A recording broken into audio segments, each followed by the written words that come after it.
तो बच्चों, दूसरी इकाई में हमारे 6 नंबर की जो कविता है,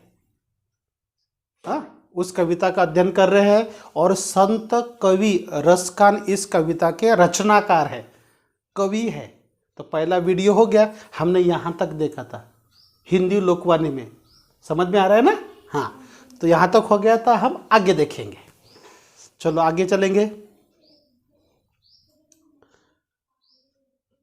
पद्यांश क्रमांक 2 परीक्षा में ऐसे ही आते।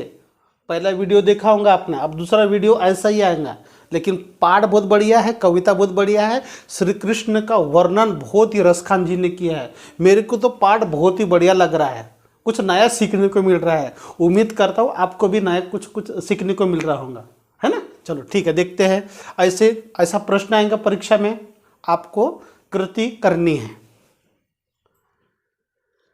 हाँ चलो ठीक है। हाँ देखेंगे, सवैया पंक्ति देखेंगे। सोहत है चंदवा सिर मोर को, तैसी ही सुंदर पाग कसी है। श्री कृष्ण के बाल रूप का वर्णन किया है कवि ने। क्या है? सोहत है चंदवा सिर मोर को, उनके चंदवा यानी उनके मुकुट पर, उनके सिर पर क्या है? एक मोर पंख है। तैसे ही सुंदर पाग कसी है, पाग यानी पगड़ी, उनके सिर पर एक पगड़ी भी बंधी हुई है।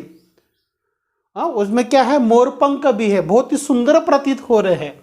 वैसे ही गोरज भाल विराजत है, उनके क्या है? धेनु की उनके सिर पर क्या है? धूल है। जैसी ही बनमाल लसी है, और उनके गले में क्या है? उनके हृदय में क्या है? बन की माला है। बहुत ही सुंदर प्रतीत हो रही है। श्री कृष्ण का वर्णन, बाल रूप का वर्णन यहां पर इन पंक्तियों में किया है। चलो देखेंगे कठिन शब्दार्थ। चंदवा यानी मुकुट, मुकुट है उनके। तैसे यानी वैसे ही, पाग यानी पगड़ी, गोरज यानी गाय के चलने से उड़ने वाली धूल, धूल को क्या कहेंगे? गोरज कहेंगे। देखो गाय की जो धूल है उनको गोरज, कितना जबरदस्त वर्णन है। कचरा नहीं बोलेंगे, वो धूल है, गोरज है। भाल यानी मस्तक, ये मस्तक हो गया बच्चों। हिये यानी हृदय, दिल, ये यहाँ पर। बनमाला यानी बन के फूलों की माला, जंगल से जो फूल रहते हैं उनकी बनी हुई माला है। और लसी यानी सुशोभित होना, यानी बहुत ही सुंदर प्रकट दिखाई दे रहे हैं। आप चित्र देखेंगे, ये देखिए गाय के साथ में वो खेल रहे हैं। उनके देखो, उनके गले में क्या है? बन की माला है, और उनकी धूल उनके मस्तक पर है, उनके मुकुट है, मोरपंख है। और आगे चित्र देखेंगे, ये देखिए पग है, मुकुट है, मोरपंख है। कितने सुंदर प्रकट हो रहे हैं हमारे श्री कृष्ण।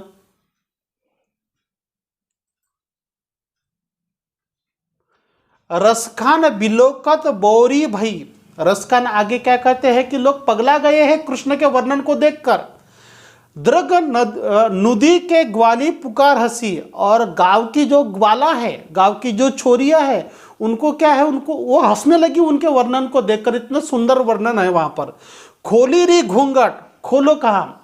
कृष्ण को देखने के लिए अपना घूंघट खोलो। वो देखो कृष्ण की छवि कितनी सुशोभित है, कितनी बढ़िया है, कितने अलौकिक है। उनके वर्णन को देखने के लिए अपना घूंघट खोलो। वह मूर्ति नैननी मांझ बसी है, और जो मूर्ति है वो बहुत ही सुंदर है। लेकिन वो कहते हैं कि अगर मैं घूंघट खोलूंगी तो मेरे नयनन में, मेरे आंखों में जो भगवान कृष्ण की मूर्ति है वो गायब हो जाएंगी, इसलिए मैं घूंघट खोलना नहीं चाहती।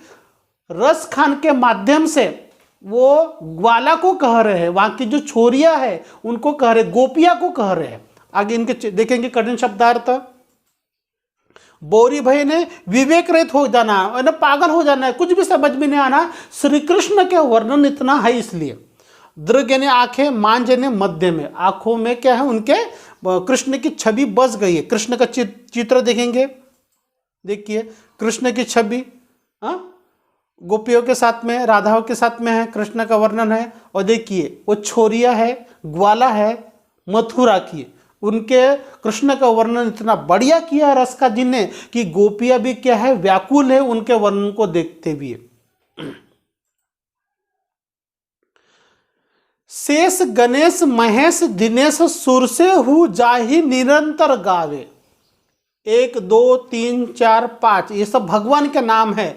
जाहि निरंतर गावे, ये लोग उनके निरंतर उनके गुण गाते रहते हैं उस गाँव में। जाहि अनादि अनंत अखंड अछेद अभेद सुभेद बतावे। कृष्ण का वर्णन वे भगवान तो कर रहे हैं, लेकिन वेदों में भी भगवान का वर्णन किया गया है। भगवान श्री कृष्ण का वर्णन इतना बढ़िया किया गया है कि सर्वत्र देवी देवताएं ग्रंथ इनका गुणगान गा रहे हैं। भगवान भी गा रहे हैं और ग्रंथ भी भगवान कृष्ण का गुणगान गा रहे हैं। उनके वैभव को, इतनी व्यापकता को देखेंगे। कठिन शब्दार्थ, सुर से हुए ना सुरपति इंद्र, हाँ सुरपति इंद्र। जाहि यानी जिसे, शेष ने शेषनाग जिनके 5 फन रहते हैं शेषनाग।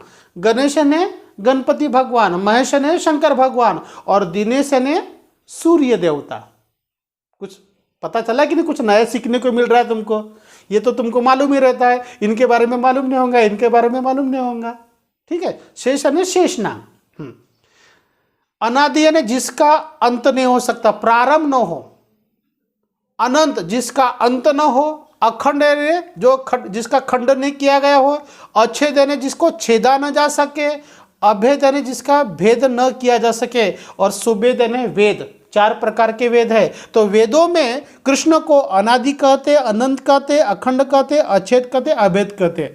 हाँ, सुभेद में, वेद में कृष्ण को इनके नामों से जाना जाता है। इस पर एक कृति भी है, आगे हम देखेंगे, चित्र देखेंगे। शेषनाग, शेषनाग। हाँ, इसके आगे देखेंगे गणेश। अब 4 देवता आएंगे। गणेश, भगवान गणेश, भगवान शंकर, इनको महेश कहते हैं, इनको गणेश कहते हैं। ये इंद्र, सुरपति इंद्र, और इनको कहते हैं दिनेश, है ना। सूर्य देवता को दिनेश कहते हैं। वेद, वेदों में श्री कृष्ण को अलग नामों से बताया है। अनादि है वो ये नाम से है। और ये 4 प्रकार के वेद है। हाँ, ऋग्वेद, यजुर्वेद, सामवेद, अथर्ववेद। मैंने देखी है किताबें, आप लोगों ने देखना है, खरीदना है, पढ़ना है। बहुत ही ज्ञान का भंडार है इसमें। 4 प्रकार के वेद हमारे साहित्य में, हमारे देश में माना जाता है। अगर किसी ने पूछा कि 5वां वेद कौन सा, तो महाभारत को 5वां वेद माना जाता है। ठीक है। हाँ, अगली पंक्तियां देखेंगे। नारद से सुख व्यास रटे। नारद मुनि भी कृष्ण का नाम लेते हैं। नारद को आप देखते हैं, सुख एक मुनि है, व्यास एक मुनि है। ये सब क्या है? मुनि है। नारद, सुख, व्यास, ये सब श्री कृष्ण का नाम रटते रहते हैं, बोलते रहते हैं, गुणगान गाते रहते हैं, कहते रहते हैं। पजिहारी तऊ पुनि पार न पावे। फिर भी श्री कृष्ण से वो हार गए। वो हमेशा नाम लेते रहते हैं, लेकिन उनके सामने वो सब टिक नहीं पाते। इतनी व्यापकता है श्री कृष्ण की। ताही अहिर की छोरिया।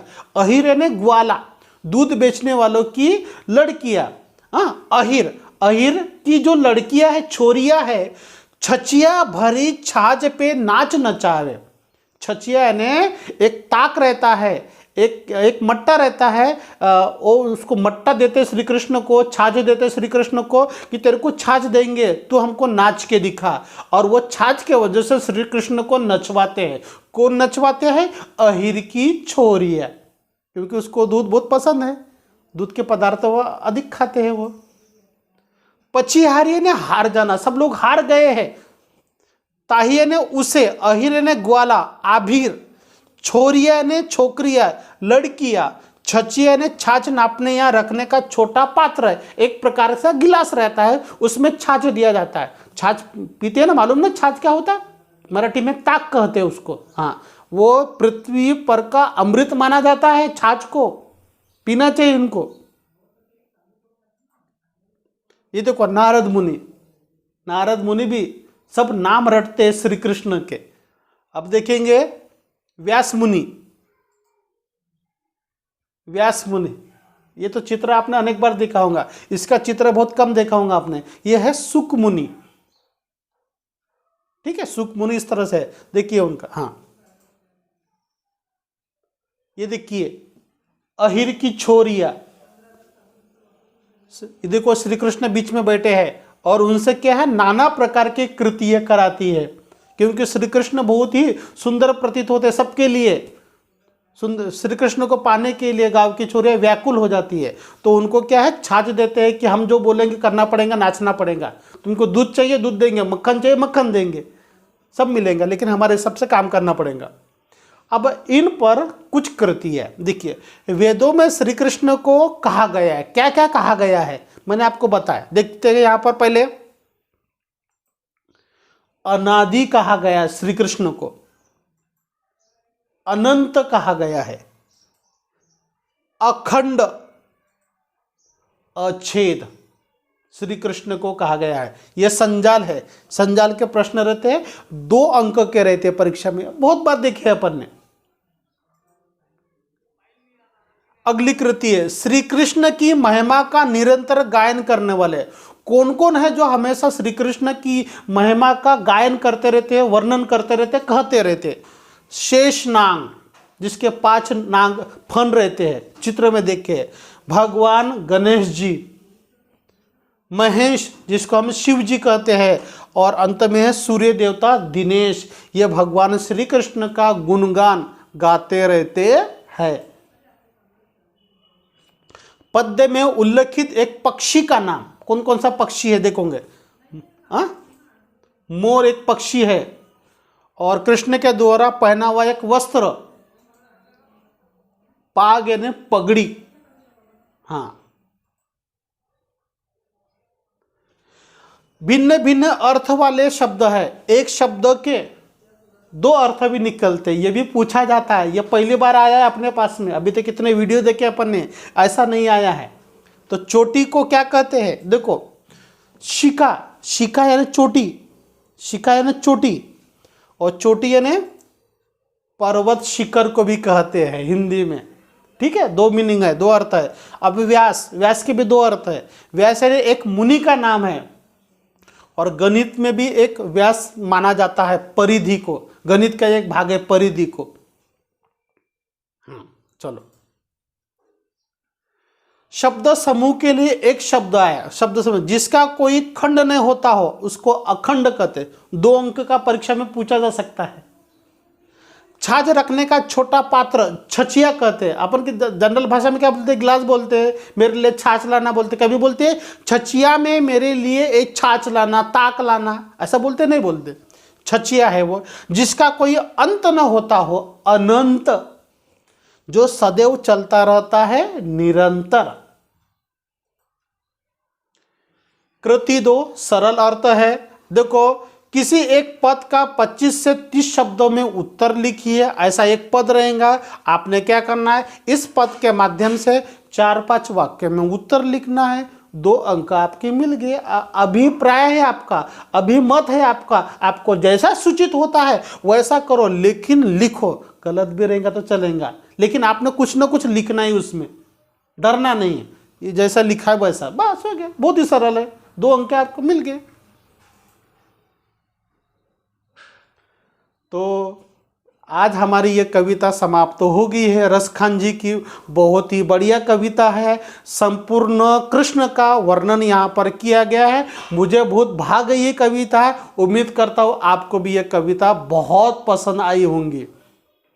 इसके 2 वीडियो हो गए अपने, मेरे वीडियो को, और मेरे वीडियो को लाइक कमेंट्स तो करना ही है, लेकिन विद्यालय का भी कुछ वीडियो है, यूट्यूब चैनल है, उसको भी आपने लाइक कमेंट शेयर करना है। सब्सक्राइब नहीं किए वो तो करना ही है। नए वीडियो के लिए सब्सक्राइब करना अति आवश्यक है। ठीक है, अलविदा।